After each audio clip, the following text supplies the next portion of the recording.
ಸ್ನೇಹಿತರೆ, ತಮಗೆಲ್ಲರಿಗೂ ನನ್ನ ಹೃತ್ಪೂರ್ವಕವಾದ ನಮಸ್ಕಾರ. ಬೆಂಗಳೂರು ಇತಿಹಾಸದ 6ನೇ ಸಂಚಿಕೆಗೆ ನಿಮಗೆಲ್ಲರಿಗೂ ಹೃತ್ಪೂರ್ವಕವಾದ ಸ್ವಾಗತ.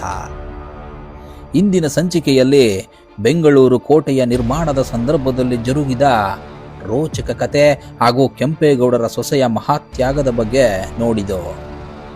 ಈ ಸಂಚಿಕೆಯಲ್ಲಿ ಕೆಂಪೇಗೌಡರು ನಿರ್ಮಿಸಿದ ದೇವಾಲಯಗಳು, ಕೆರೆಗಳು, ಕೋಟೆಗಳು ಹಾಗೂ ಅವರು ನಾಡಿಗೆ ನೀಡಿದ ಇನ್ನಿತರ ಮಹತ್ತರ ಕೊಡುಗೆಗಳ ಕುರಿತು ಸುವಿಸ್ತಾರವಾಗಿ ತಿಳಿದುಕೊಳ್ಳೋಣ.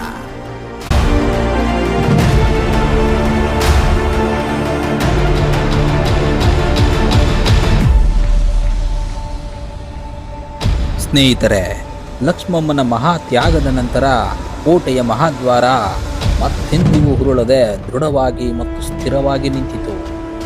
ಈ ಘಟನೆಯು ಕೆಂಪೇಗೌಡರ ಜೀವನದಲ್ಲಿ ಒಂದು ಮಹತ್ವದ ತಿರುವಾಗಿ ಪರಿಣಮಿಸಿತು.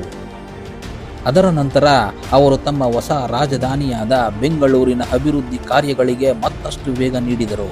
ನಗರದ ರಕ್ಷಣೆಗಾಗಿ ಭವ್ಯವಾದ ಮಣ್ಣಿನ ಕೋಟೆಯನ್ನು ನಿರ್ಮಿಸಿದರು.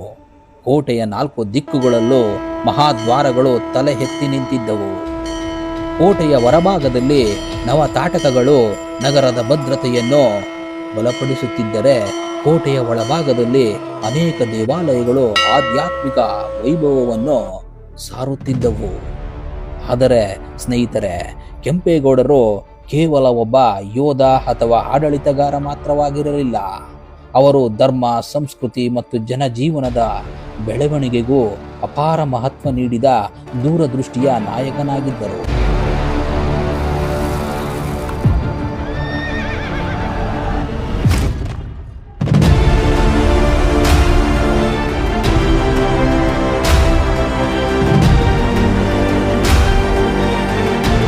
ಕೋಟೆಯ ಉತ್ತರ ದ್ವಾರದ ಸಮೀಪ ಅವರು ಶ್ರೀ ವಿನಾಯಕ ಮತ್ತು ಶ್ರೀ ಆಂಜನೇಯ ಸ್ವಾಮಿಯ ದೇವಾಲಯಗಳನ್ನು ನಿರ್ಮಿಸಿದರು.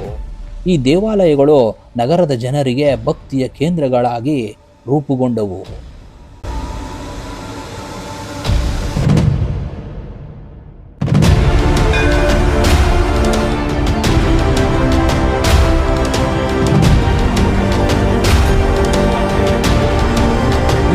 ಕೋಟೆ ವೆಂಕಟರಮಣ ಸ್ವಾಮಿ ದೇವಾಲಯವಿರುವ ಪ್ರದೇಶದಲ್ಲಿ ಕೆಂಪೇಗೌಡರು ಒಂದು ಚಿಕ್ಕ ಬಸವಣ್ಣನ ಗುಡಿಯನ್ನು ನಿರ್ಮಿಸಿದ್ದರು ಎಂದು ಐತಿಹಾಸಿಕ ಉಲ್ಲೇಖಗಳು ತಿಳಿಸುತ್ತವೆ. ಇದರ ಜೊತೆಗೆ ನಗರದ ದಕ್ಷಿಣ ಭಾಗದಲ್ಲಿದ್ದ ಕಾರಂಜಿ ಕೆರೆಯ ತಟದಲ್ಲಿರುವ ಬೃಹತ್ ಶಿಲೆಗಳ ಮೇಲೆ ಅದ್ಭುತವಾದ ಗಣೇಶ ಮತ್ತು ಆಂಜನೇಯ ಸ್ವಾಮಿಯ ವಿಗ್ರಹಗಳನ್ನು ಕೆತ್ತಿಸಿದರು. ಈ ವಿಗ್ರಹಗಳು ಸುಮಾರು 13 ಅಡಿ ಎತ್ತರ ಹೊಂದಿದ್ದು, ಆ ಕಾಲದ ಶಿಲ್ಪಕಲೆಯ ಅದ್ಭುತ ಸಾಧನೆಗಳಾಗಿ ಇಂದಿಗೂ ನಿಂತಿವೆ.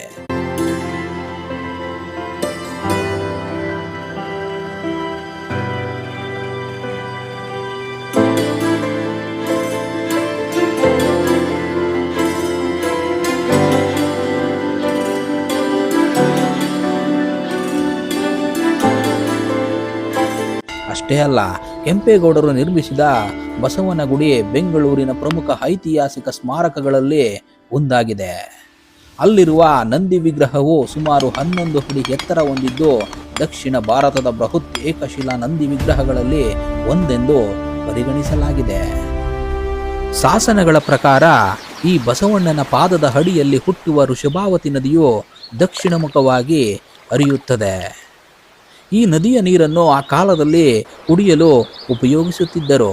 ಅಷ್ಟೇ ಯಾಕೆ ಸ್ನೇಹಿತರೆ, ಈ 40 ವರ್ಷಗಳ ಹಿಂದೆಯೂ ಸಹ ಗಾಳಿ ಆಂಜನೇಯ ದೇವಸ್ಥಾನದಲ್ಲಿ ದೇವರ ಅಭಿಷೇಕಕ್ಕೆ ಇದೇ ನೀರನ್ನು ಉಪಯೋಗಿಸುತ್ತಿದ್ದರು. ಆದರೆ ಇಂದು ಹೇಳಲಾಗದಷ್ಟು ಕಲುಷಿತಗೊಂಡಿದೆ. ಅದು ಹಾಗೆ ಇರಲಿ, ಇಂದು ಬಸವನ ಗುಡಿ ಎಂದು ಕರೆಯಲ್ಪಡುವ ಪ್ರದೇಶವೇ ಆ ಐತಿಹಾಸಿಕ ದೇವಾಲಯದ ಹೆಸರಿನಿಂದ ಪ್ರಸಿದ್ಧಿಯಾಗಿದೆ. ಪ್ರತಿ ವರ್ಷ ಕಾರ್ತಿಕ ಮಾಸದಲ್ಲಿ ಇಲ್ಲಿ ನಡೆಯುವ ಪ್ರಸಿದ್ಧ ಕಡಲಕಾಯಿ ಪರಿಷೆ ಸಾವಿರಾರು ಭಕ್ತರು ಮತ್ತು ಪ್ರವಾಸಿಗರನ್ನು ಆಕರ್ಷಿಸುತ್ತದೆ.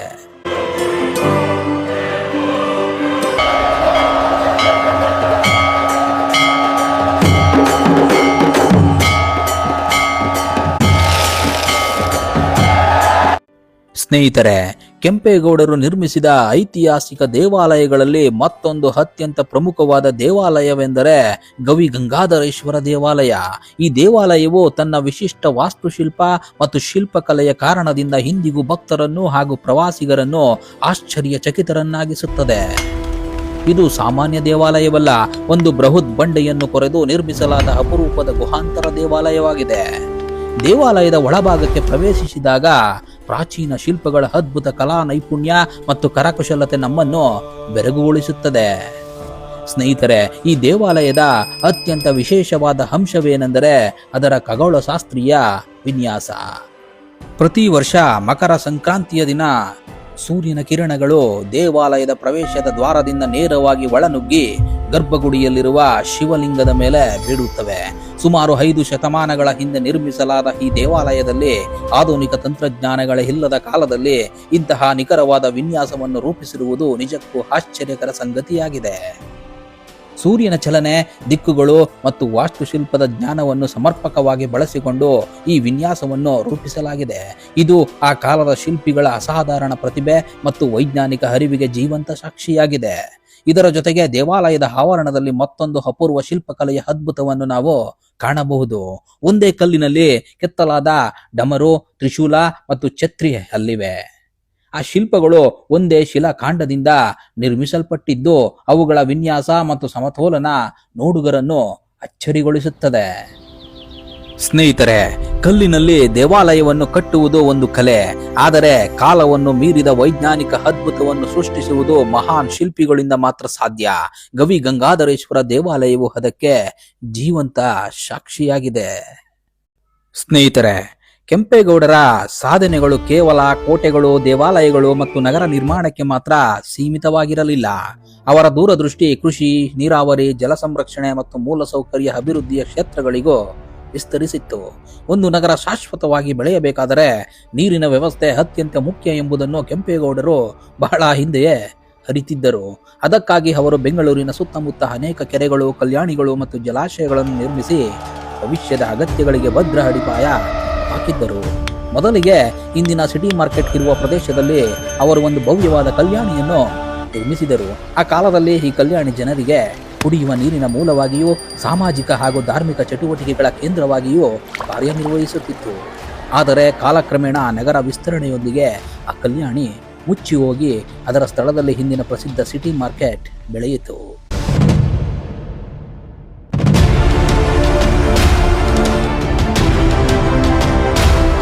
ಇದರ ಜೊತೆಗೆ ಕೃಷಿಯ ಅಭಿವೃದ್ಧಿಗೆ ಹೆಚ್ಚಿನ ಮಹತ್ವ ನೀಡಿದ ಕೆಂಪೇಗೌಡರು ಹೊಸದಾಗಿ ನಿರ್ಮಿಸಿದ ನಗರದ ಸುತ್ತಮುತ್ತ ಅನೇಕ ಕೆರೆಗಳನ್ನು ನಿರ್ಮಿಸಿದರು. ಅವುಗಳಲ್ಲಿ ಅತ್ಯಂತ ಪ್ರಮುಖವಾದವು ಕೆಂಪಾಂಬುದಿ ಕೆರೆ ಮತ್ತು ಧರ್ಮಾಂಬುದಿ ಕೆರೆ. ತಮ್ಮ ಕುಲದೇವತೆಯಾದ ಕೆಂಪಮ್ಮ ದೇವಿಯ ಹೆಸರಿನಲ್ಲಿ ನಿರ್ಮಿಸಲಾದ ಕೆಂಪಾಂಬುದಿ ಕೆರೆ ಇಂದಿಗೂ ಗವಿಪುರ ಪ್ರದೇಶದ ಸಮೀಪ ಐತಿಹಾಸಿಕ ನೆನಪಾಗಿ ಉಳಿದಿದೆ. ಇಂದಿನ ಕಾಲದಲ್ಲಿ ಈ ಕೆರೆಯ ನೀರು ಅತ್ಯಂತ ಸ್ವಚ್ಛವಾಗಿದ್ದು ಸುತ್ತಮುತ್ತಲಿನ ಜನರ ಜೀವನಕ್ಕೆ ಜೀವನಾಡಿಯಾಗಿತ್ತು ಎಂದು ಹೇಳಲಾಗುತ್ತದೆ. ಅದೇ ರೀತಿ ಧರ್ಮ ದೇವತೆಯ ಹೆಸರಿನಲ್ಲಿ ನಿರ್ಮಿಸಲಾದ ಧರ್ಮಾಂಬುದಿ ಕೆರೆಯೂ ಸಹ ಬೆಂಗಳೂರಿನ ಪ್ರಮುಖ ಕೆರೆಗಳಲ್ಲಿ ಒಂದಾಗಿತ್ತು. ಇಂದು ನಾವು ಮೆಜೆಸ್ಟಿಕ್ ಅಥವಾ ಕೆಂಪೇಗೌಡ ಬಸ್ ನಿಲ್ದಾಣ ಎಂದು ಕರೆಯುವ ಪ್ರದೇಶವೇ ಒಂದು ಕಾಲದಲ್ಲಿ ವಿಶಾಲ ಧರ್ಮಾಂಬುದಿ ಕೆರೆಯಾಗಿತ್ತು ಎಂಬುದು ಅಚ್ಚರಿಯ ಸಂಗತಿ. ಧರ್ಮವು ಶಾಶ್ವತವಾಗಿ ನೆಲೆಸಿರಲಿ ಎಂಬ ಉದ್ದೇಶದಿಂದ ನಿರ್ಮಿಸಲಾದ ಈ ಕೆರೆಯ ವ್ಯಾಪ್ತಿ ಇಂದಿನ ಗಾಂಧಿನಗರ ಪ್ರದೇಶದವರೆಗೂ ಹರಡಿಕೊಂಡಿತ್ತು. ಆದರೆ ಕಾಲ ಬದಲಾಯಿತು, ನಗರದ ವಿಸ್ತರಣೆ ಹೆಚ್ಚಾಯಿತು, ರಸ್ತೆಗಳು ನಿರ್ಮಾಣವಾದವು, ಕಟ್ಟಡಗಳು ತಲೆ ಎತ್ತಿದವು. ಅಭಿವೃದ್ಧಿಯ ಓಟದಲ್ಲಿ ಆ ಮಹತ್ತರ ಜಲಾಶಯ ಕ್ರಮೇಣ ಅಳಿದು ಹೋಗಿ ಇಂದಿನ ನಗರ ಪ್ರದೇಶವಾಗಿ ಪರಿವರ್ತನೆಯಾಯಿತು. ಒಮ್ಮೆ ನೀರಿನಿಂದ ತುಂಬಿ ತುಳುಕುತ್ತಿದ್ದ ಧರ್ಮಾಂಬುದಿ ಕೆರೆಯ ಸ್ಥಳದಲ್ಲಿ ಇಂದು 100 ಬಸ್ಗಳು ಸಂಚರಿಸುತ್ತಿವೆ. ನೀರಿನ ಅಲೆಗಳ ಜಾಗದಲ್ಲಿ ಇಂದು ವಾಹನಗಳ ಅಲೆಗಳನ್ನು ನಾವು ಕಾಣುತ್ತಿದ್ದೇವೆ.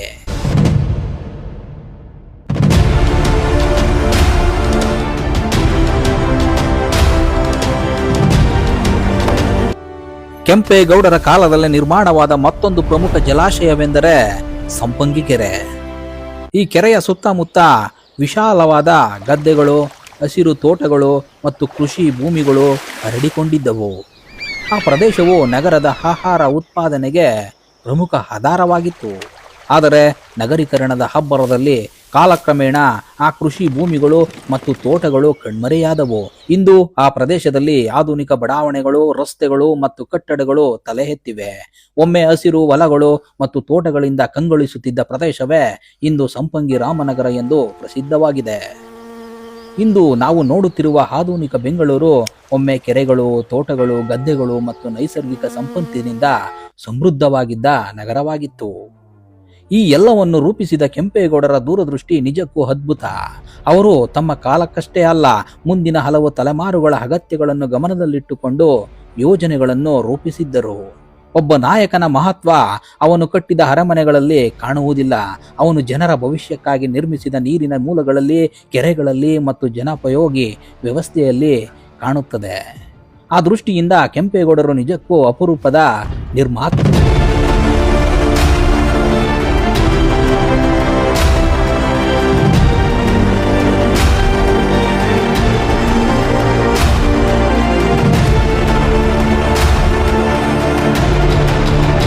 ಕೆಂಪೇಗೌಡರ ದೂರದೃಷ್ಟಿ ಮತ್ತು ಆಡಳಿತ ಕೌಶಲ್ಯ ಎಷ್ಟರ ಮಟ್ಟಿಗೆ ಉನ್ನತವಾಗಿತ್ತು ಎಂಬುದಕ್ಕೆ ಅವರ ನೀರಾವರಿ ವ್ಯವಸ್ಥೆಯೇ ಅತ್ಯುತ್ತಮ ಉದಾಹರಣೆಯಾಗಿದೆ.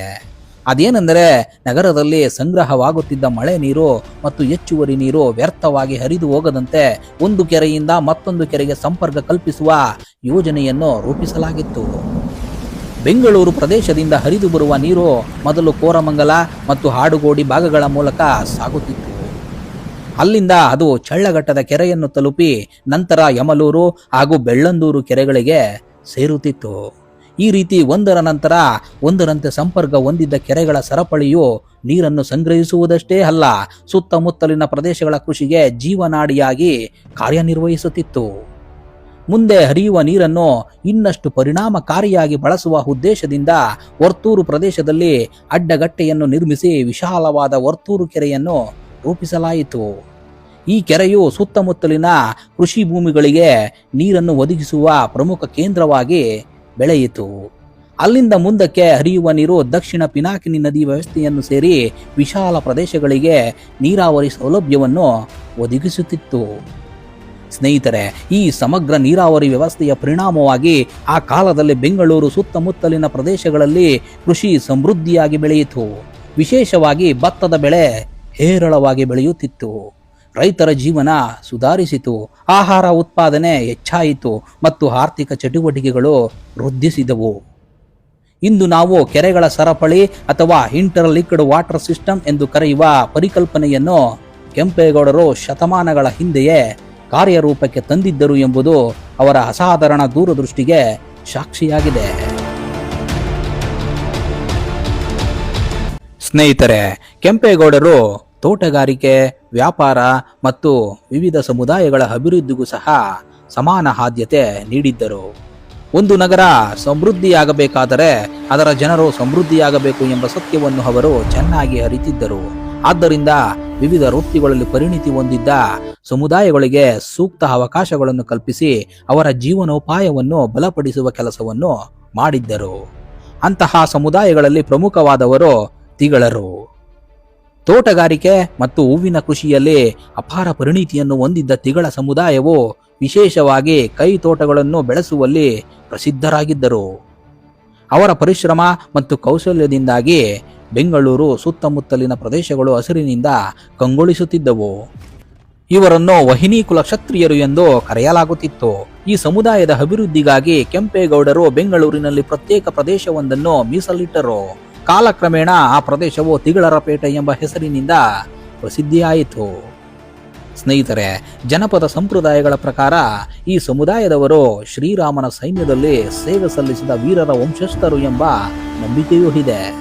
ಹಾಗೆಯೇ ಪಾಂಡವರ ಮೇಲೆ ವಿಶೇಷ ಭಕ್ತಿ ಹೊಂದಿದ್ದ ಸಮುದಾಯವಾಗಿಯೂ ಅವರು ಗುರುತಿಸಿಕೊಂಡಿದ್ದರು. ಅವರ ಧಾರ್ಮಿಕ ಮತ್ತು ಸಾಂಸ್ಕೃತಿಕ ಪರಂಪರೆಗೆ ಗೌರವ ಸೂಚಿಸುವ ಸಲುವಾಗಿ ಬೆಂಗಳೂರಿನಲ್ಲಿ ಧರ್ಮರಾಯ ಸ್ವಾಮಿ ದೇವಾಲಯ ನಿರ್ಮಾಣವಾಯಿತು. ಇದೇ ದೇವಾಲಯದೊಂದಿಗೆ ಸಂಬಂಧ ಹೊಂದಿರುವ ಒಂದು ವಿಶಿಷ್ಟ ಸಂಪ್ರದಾಯವೇ ಇಂದು ವಿಶ್ವವಿಖ್ಯಾತವಾಗಿರುವ ಬೆಂಗಳೂರು ಕರಗ.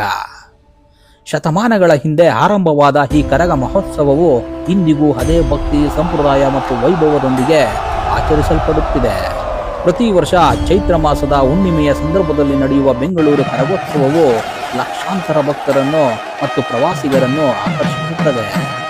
ರಾತ್ರಿಯ ಕತ್ತಲನ್ನು ಚೀರಿ ಸಾಗುವ ಕರಗ ಮೆರವಣಿಗೆ, ಭಕ್ತರ ಜಯಘೋಷ, ಸಾಂಪ್ರದಾಯಿಕ ವಾದ್ಯಗಳ ನಾದ ಮತ್ತು ಸಾವಿರಾರು ವರ್ಷಗಳ ಸಂಸ್ಕೃತಿಯ ಪ್ರತಿಧ್ವನಿ ಇವೆಲ್ಲವೂ ಸೇರಿ ಬೆಂಗಳೂರಿನ ಆತ್ಮವನ್ನು ಪ್ರತಿಬಿಂಬಿಸುತ್ತದೆ.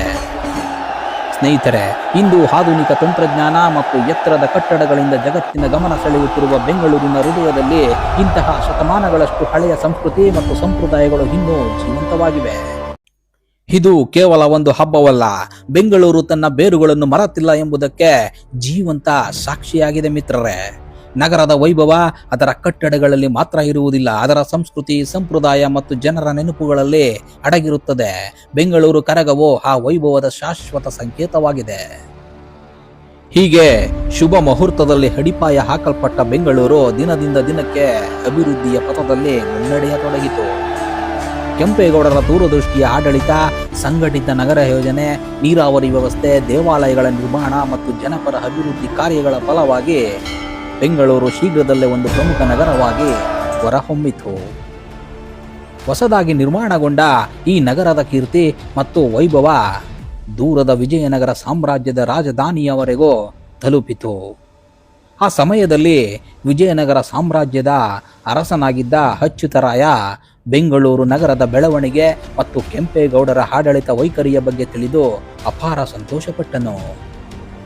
ಕೆಂಪೇಗೌಡರ ಸೇವೆ ಮತ್ತು ಸಾಧನೆಗಳನ್ನು ಮೆಚ್ಚಿದ ಅಚ್ಯುತರಾಯನು ಬೆಂಗಳೂರಿನ ಸುತ್ತಮುತ್ತಲಿನ ಹಲವಾರು ಗ್ರಾಮಗಳನ್ನು ಅವರಿಗೆ ಹುಂಬಳಿಯಾಗಿ ನೀಡಿದನೆಂದು ಐತಿಹಾಸಿಕ ಉಲ್ಲೇಖಗಳು ತಿಳಿಸುತ್ತವೆ.